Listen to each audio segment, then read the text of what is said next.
안녕하십니까. 2020년 임상심리사 1급 실기 기출문제풀이 들어가도록 하겠습니다. 2020년에 그 실기 시험의 합격률이 정말 높았습니다.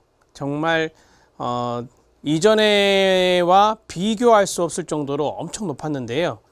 무려 66.74%가 나왔습니다.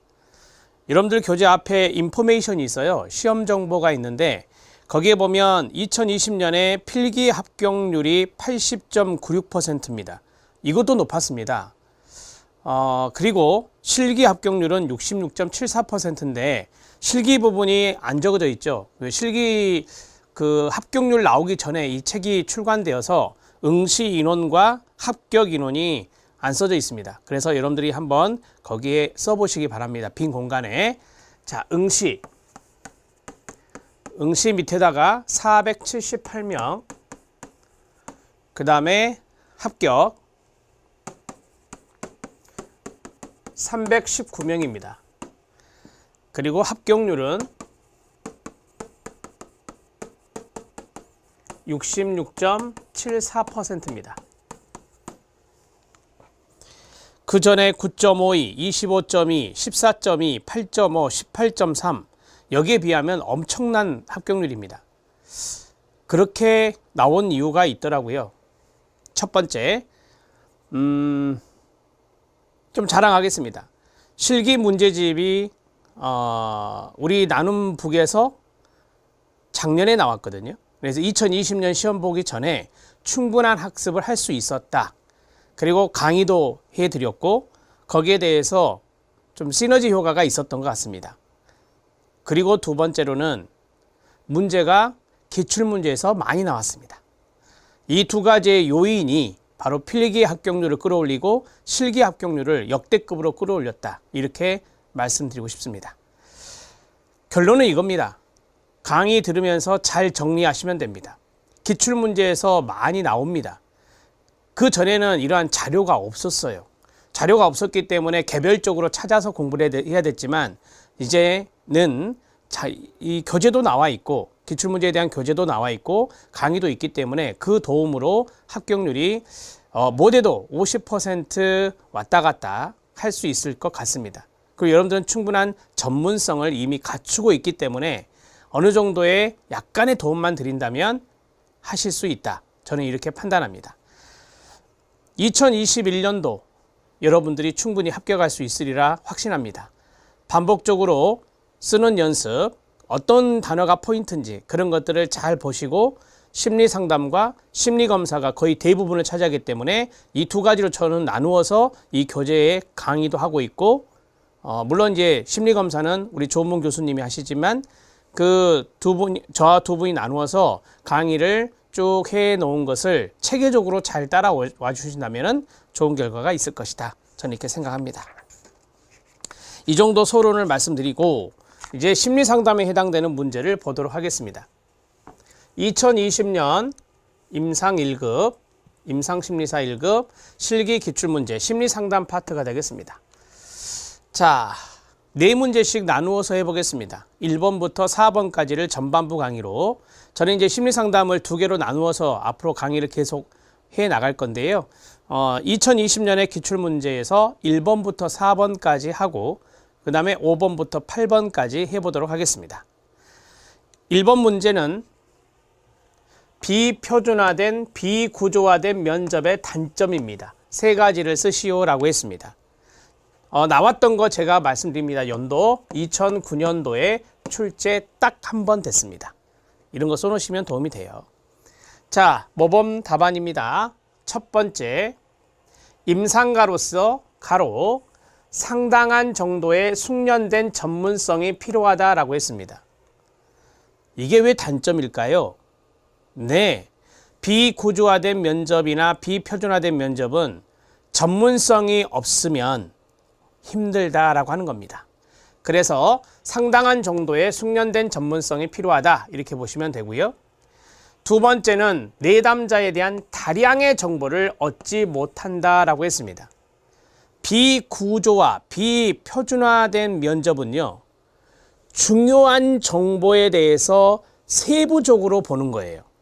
다량의 정보를 아는 방법이 아니라, 그래서 다량의 정보를 얻기는 힘들다라고 이야기할 수 있습니다. 세 번째로는 수집된 자료를 객관적으로 수량화하기가 어렵습니다. 여러분, 수량화하는 거 있잖아요. 부호화하는 건데요. 수량화, 부호하는 것은 대개 구조화된 면접에서 많이 쓰는 겁니다. 그래서 비구조화된, 비표준화된 것은 개방형 질문으로 자유롭게 인터뷰를 하는 것이기 때문에 이것은 부호화, 수량화하기가 어렵습니다. 이해되셨죠? 네, 어려운 거 아니에요. 자, 첫 번째는 간단하게 말씀드리면 상당한 전문성이 요구된다. 전문성이 없는 임상가라면 비구조화된 면접이 어렵다라고 하는 겁니다. 두 번째는 다량의 정보 수집이 어렵다. 여기서 말씀드리겠지만 중요한 정보를 깊이 있게 보는 것이 비구조화된, 비표준화된 면접이기 때문입니다. 세 번째, 수량화, 부호화가 어렵다라고 했습니다. 이런 식으로 간단하게 노트해 드립니다. 자, 그러면 비표준화, 비구조화된 면접의 장점도 있을 것이다. 장점 보겠습니다. 첫 번째, 융통성이란 게 있습니다. 구조화된 면접은 구조화된 질문지 그대로 물어봐야 돼요. 하지만 비구조화된 면접 같은 경우는 그 질문하는 데 있어서 융통성을 발휘할 수 있습니다. 자, 1번하고 연관성 있는 것이 3번과 연관성이 있습니다. 면접의 형식과 절차 없이 임상가의 판단에 따라 유연하게 진행할 수 있다는 점입니다. 이런 것들을 우리가 융통성이라고, 유연성이라고 말할 수 있습니다. 두 번째는 말씀드렸습니다. 내담자에 대한 중요한 정보를 깊이 있게 탐색할 수 있다는 것이 장점이 되는 겁니다. 아무래도 자유롭게 질문하고 자유로운 답변을 하기 때문에 질문의 포커스를 잘 맞추면, 개방형 질문의 포커스를 잘 맞추면 이 내담자에 대한 중요한 정보를 아주 깊이 있게 알아볼 수 있는 것이 바로 이 비구조화된 면접, 비표준화된 면접의 장점이 될 수 있겠습니다. 자, 1번은 이 정도 정리하시고요. 이거는 시험에 나온 게 아닙니다. 이게 나온 거예요. 단점 위주로 정리를 해 주셔야 되고요. 2009년에 한번 나왔습니다. 2번은 별표 쳐주시기 바랍니다. 다중양식 이론 아시죠? 다중양식 치료, 중다양식 치료라고도 하는데요. 우리가 이제 라자로스라는 분이 이 다중양식 치료, 다중양식 이론의 대표적인 학자입니다. 여기를 별표 친 이유는 이 다중양식 치료의 문제가 이 문제뿐만 아니라 다른 형태의 문제도 좀 등장했어요. 그래서 제가 권면해 드리고 싶은 것은 중다양식 치료, 다중양식 치료의 내용들을 여러분들이 한번 자료를 찾아서 읽어주시기를 바랍니다. 그렇게 했을 때 이러한 스타일의 문제가 나왔을 때 하실 수 있습니다. 자, 이것은 2011년에 나왔습니다. 2011년도에 출제된 겁니다. 우리 임상심리사 1급은요 2009년도부터의 문제가 있습니다. 그래서 2009년도부터 무려 10여 년간의 문제가 있기 때문에 충분한 문제 은행입니다. 다중양식이론은 행동치료라든지 합리정서 행동치료 및 인지치료 등에서 나왔지만 여기 안에는 행동도 들어있고 인지도 들어있고 정서도 들어있고 그러니까요. 다른 접근, 다른 모든 접근들과는 별개의 독특한 특성이 있다. 이걸 MMT라고 하거든요. 다중양식 치료를. 그래서 여기에 특성을 5가지만 쓰시오라고 했습니다. 자, 그러면 이 베이직 아이디가 보이시죠? 이 베이직 아이디가 바로 다중양식입니다. BASIC 그 다음에 ID 베이직 아이디입니다. Behavior 행동입니다. 이런 것들도 출제가 된 거예요. 그 다음에 affection 네, 감정적인 부분이 되겠습니다. 감정적 반응. 그 다음에 sensation, 감각이 되고요. imagery, 심상이 되고요. cognition, 인지가 되고요. interpersonal, 대인 관계가 되고요.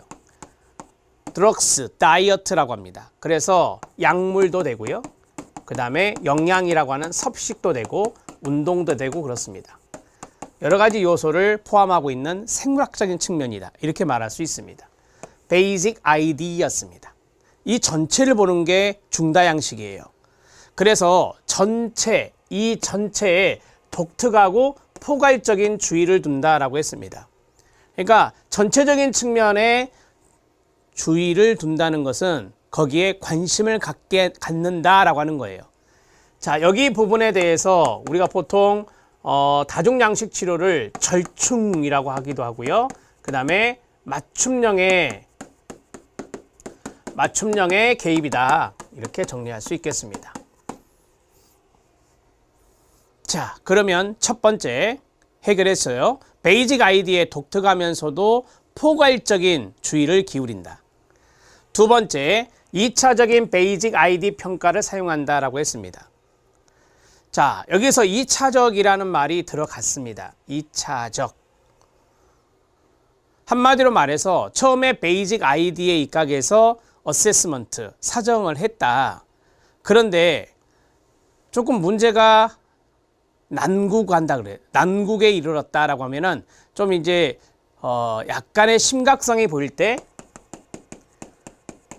심각성이 있을 때 처음에 했던 베이직 아이디의 평가에 문제 영역을 추가하는 겁니다. 심각성이 있을 때 처음의 영역에 문제를 추가하는 것입니다. 그게 바로 2차적인 베이직 아이디 평가라고 말합니다. 두 번째 평가라고 보시면 되는 거예요. 쉽게 성경하시면 됩니다. 쉽게.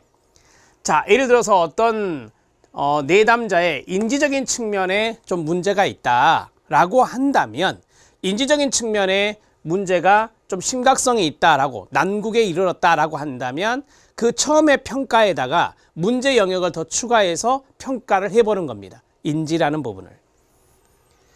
자, 프로파일이 있습니다. 프로파일이 있는데 양식 프로파일, 구조적 프로파일이 있는데, 이 프로파일이라고 하는 것은 우리가 보통 어떤 심리 검사를 하고 나서 거기에 대한 프로파일 또는 프로파일링을 하잖아요.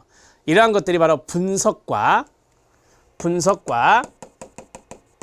그 다음에 어떤 문제를 해결하기 위한 어떤 접근 방법이죠.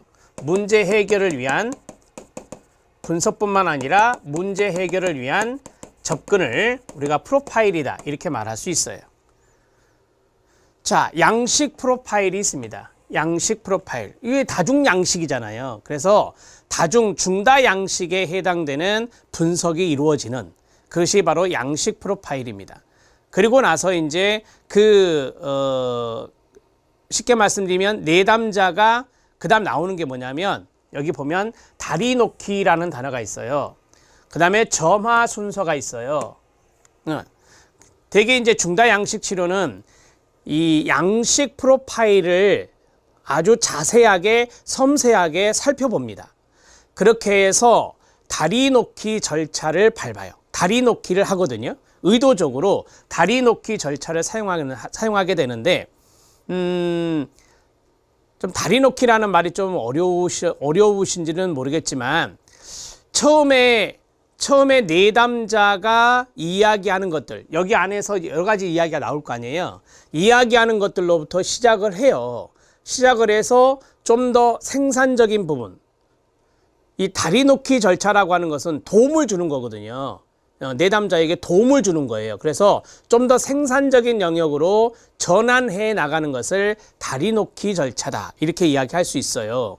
그래서 양식 프로파일, 다중 양식에 대한 프로파일을 자세하게 섬세하게 작성을 해요.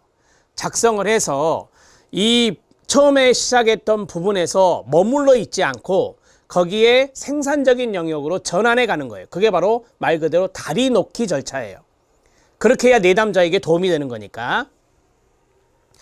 자, 그리고 이제 구조 프로파일이라고 했는데, 구조 프로파일은 여기 있는 뭐 점화 순서와도 연관성이 있을 수 있어요.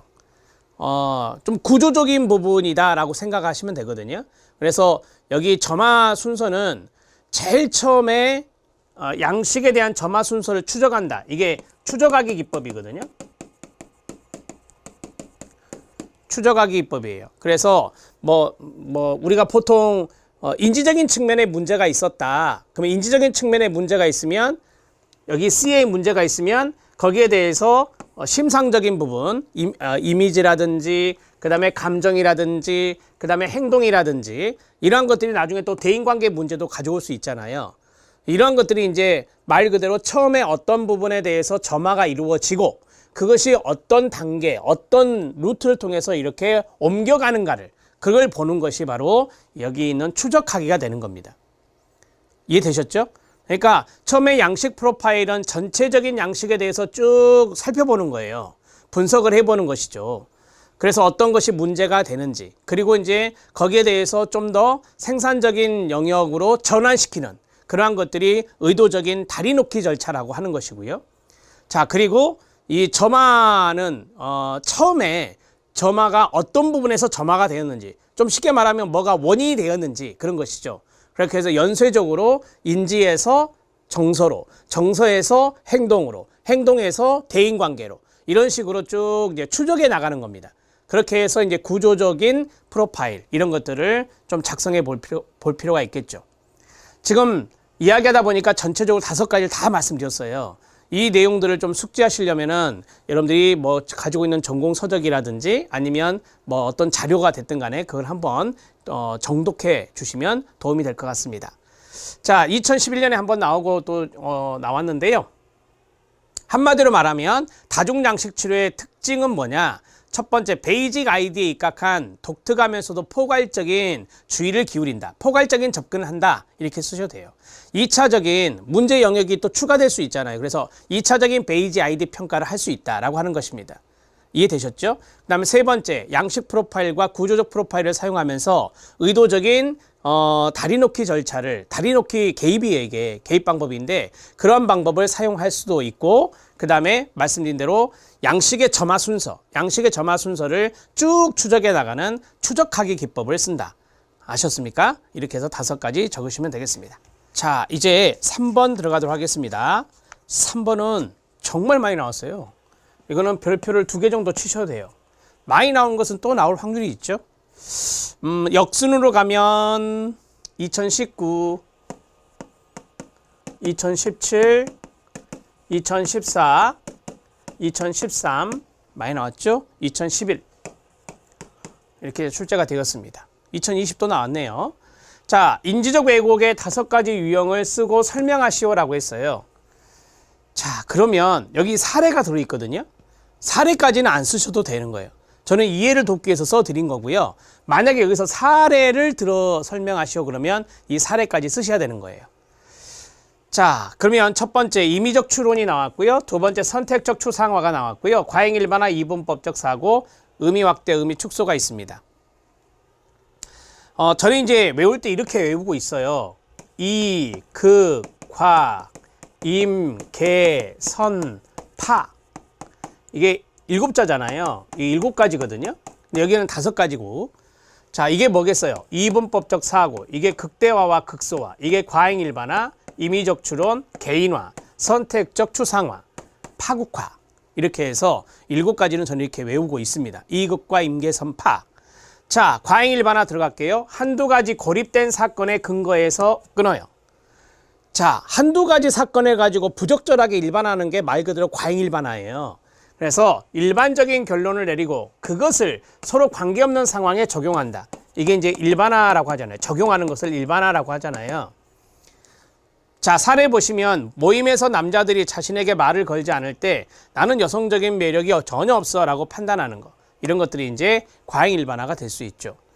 자, 모임에서 남자들이 자신에게 말을 걸지 않았다. 이런 것들이 이제 일종의 여러 번 있는 게 아니라 이런 한 가지 사건에 기초해 가지고 자기는 이제 여성적인 매력이 없어 라고 하는 거죠. 남자들의 시선을 끌 수가 없어. 더 나아가서는 다른 사람의 시선을 끌 수 있는 매력이 없어. 이렇게 생각한다면 과잉일반화가 될 수 있겠죠. 이분법적 사고는 완전한 실패 아니면 대단한 성공과 같이 극단적으로 흑과 백으로 구분하는 거예요. 이게 흑백 논리와 동의어가 되죠. 흑백 논리가 동의어가 되는데 완벽하지 않은 것은 곧 잘못된 것이라고 판단하는 거예요. 그러니까 여기가 완벽하면 여기는 뭐 완벽하지 못한 거고, 여기가 성공이면 여기가 실패한 거예요. 성공하지 못하면 실패한 거야. 이렇게 해도 됩니다. 만약에 살이 든다면. 이게 바로 이분법적 사고입니다. 중간지대가 없는 거예요. 극단적인 사고를 하는 것입니다. 그 다음에 죄송합니다. 아이고, 앞에 임의적 추론부터 보았어야 되는데 죄송합니다. 이렇게 갈게요. 자, 임의적 추론인데요. 임의적 추론은 이런 겁니다. 뭐 충분한 근거가 없는데 자기 좀 죄송한 말로 멋대로 추론하는 거예요. 자의적 추론이라고 하죠. 이거를 자의적 추론이라고 하죠. 자의적 추론이라고 합니다. 자, 어떤 결론을 지지하는 증거가 없거나 그 증거가 결론에 이배됨에도 불구하고 그와 같은 결론을 내리는 것을 말한다. 임의적 추론은 뭐 이걸 쓰셔도 되고 이렇게 쓰셔도 돼요. 충분한 근거가 없는데 자의적으로 결론 내는 것. 다시 해볼게요. 충분한 증거가 없는데도 자의적으로 결론 내는 것. 이게 바로 임의적 추론이 되는 거예요. 자신의 메시지에 답변이 없다고 하여 상대방이 의도적으로 회피하는 것이라고 판단하는 것. 이런 것들이 임의적 추론이 되죠. 그러니까 자신의 메시지에, 문자 메시지 예를 들게요. 답변이 없어요. 답변이 없는데 그게 상대방이 자신을 회피하는 증거가 안 된다니까요. 뭐 예를 들어서 바쁠 수도 있고 그렇잖아요. 그러면 이제 바람직한 생각을 한다면 아, 이 사람이 바쁜가 보다, 무슨 일이 있나 보다, 이렇게 하는 것이 바람직한 생각이지, 나를 피하네 라고 생각하는 것은 이게 이제 억측이라잖아요. 억측. 그 임의대로 이제 추론했다. 그래서 억측을 하고 있다 라고 생각하는 거죠. 이런 것들이 임의적 추론입니다. 선택적 추상화입니다. 선택적 추상화는 정신적 여과라고 해요. 정신적 여과. 동의어예요. 자, 이거는 뭐냐면 이거예요. 깔때기인데 이게 전체잖아요. 이게 전체예요. 전체인데 여기에 일부분을 셀렉트해요. 일부분을 셀렉트해서 이게 뽑아내는 거예요. 이걸 가지고 전체다라고 하는 거예요. 이것이 전체야라고 하는 거예요. 이게 바로 정신적 여과라고 말할 수 있습니다. 사건의 일부 세부 사항만을 기초로 이거죠. 결론을 내리고 전체 맥락 중에 중요한 부분을 뭐한다? 간과하는 거예요. 이러한 부분이 중요한 부분인데 이게 대다수잖아요. 이걸 간과하고 이걸 가지고 결론 내는 거죠. 이거를 우리가 바로 선택적 추상화라고 그래요. 일부를 선택했다. 힌트가 이거예요. 선택이란 단어예요. 자, 필기시험에 우수한 성적을 거두었으나 실기시험의 결과에 스스로 만족하지 못한 사람이 전체 시험에 망쳤다고 판단하는 거예요. 그러니까 필기시험은 정말 잘 봤어요. 근데 실기시험의 결과가 만족스럽지 못해요. 근데 전체가 망쳤다 이렇게 말하는 거예요. 필기는 잘 봤으면서도 그건 아니잖아요. 이해되죠? 그럼 이 사람은 어디에 셀렉트를 했어요? 네, 실기시험에 셀렉트를 한 거예요. 그래서 전체, 여기 나온 대로 전체 맥락 중에서 필기는 좋은 점수 받았던 그 내용을 간과한 거죠. 이해되셨죠?